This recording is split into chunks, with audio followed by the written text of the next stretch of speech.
ಕೇಂದ್ರ ಸರ್ಕಾರಿ ನೌಕರರಿಗೆ ಅರ್ಧ ದಿನ ರಜೆ ಘೋಷಣೆಯಾಗಿದೆ.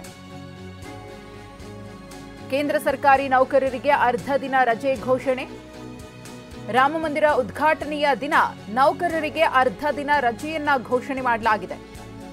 ಜನವರಿ 22ರಂದು ಅರ್ಧ ದಿನ ರಜೆ ಘೋಷಿಸಿದ ಕೇಂದ್ರ ಸರ್ಕಾರ ಮಧ್ಯಾಹ್ನ 2:30ರವರೆಗೂ ಕೂಡ ಸರ್ಕಾರಿ ಕಚೇರಿಗಳು ಕ್ಲೋಸ್ ಆಗಿರುತ್ತವೆ.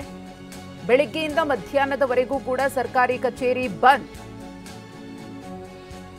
ಜನವರಿ 22 ಐತಿಹಾಸಿಕ ದಿನ. ಕೋಟ್ಯಾಂತರ ರಾಮ ಭಕ್ತರು ಕಾಯ್ತಾ ಇರುವಂತಹ ಕ್ಷಣ. ರಾಮಲಲ್ಲಾ ಪ್ರಾಣ ಪ್ರತಿಷ್ಠಾಪನೆಯಾಗಲಿದೆ. ಹಾಗಾಗಿ ಕೇಂದ್ರ ಸರ್ಕಾರ ಇದೀಗ ಮಹತ್ವದ ನಿರ್ಧಾರವೊಂದನ್ನು ಘೋಷಣೆ ಮಾಡಿದೆ. ರಾಮಮಂದಿರ ಉದ್ಘಾಟನೆಯ ದಿನ ನೌಕರರಿಗೆ ಅರ್ಧ ದಿನ ರಜೆಯನ್ನ ಘೋಷಿಸಲಾಗಿದೆ. ಅದಕ್ಕೆ ಸಂಬಂಧಪಟ್ಟಂತಹ ಆದೇಶದ ಪ್ರತಿಯನ್ನು ಕೂಡ ಗಮನಿಸ್ತಾ ಇದ್ದೀರಿ. ಬೆಳಗ್ಗೆಯಿಂದ ಮಧ್ಯಾಹ್ನ 2:30ರವರೆಗೂ ಕೂಡ ಸರ್ಕಾರಿ ಕಚೇರಿಗಳು ಬಂದ್ ಆಗಿರುತ್ತವೆ.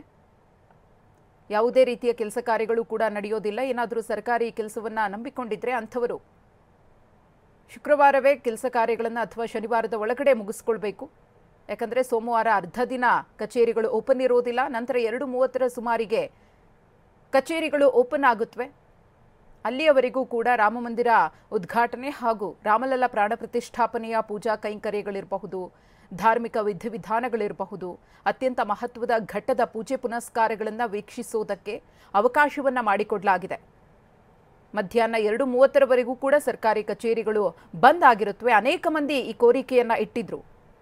ಸಾರ್ವತ್ರಿಕ ರಜೆಯನ್ನು ಘೋಷಣೆ ಮಾಡಿ ಅನ್ನೋ ಬೇಡಿಕೆಯೂ ಕೂಡ ಇತ್ತು. ಇದೀಗ ಕೇಂದ್ರ ಸರ್ಕಾರಿ ನೌಕರರಿಗೆ ಅರ್ಧ ದಿನ ರಜೆಯನ್ನು ಘೋಷಣೆ ಮಾಡಲಾಗಿದೆ. ರಾಮಮಂದಿರ ಉದ್ಘಾಟನೆ ಮತ್ತು ರಾಮಲಲ್ಲಾ ಪ್ರಾಣ ಪ್ರತಿಷ್ಠಾಪನೆಯ ಹಿನ್ನೆಲೆಯಲ್ಲಿ ಜನವರಿ 22ರಂದು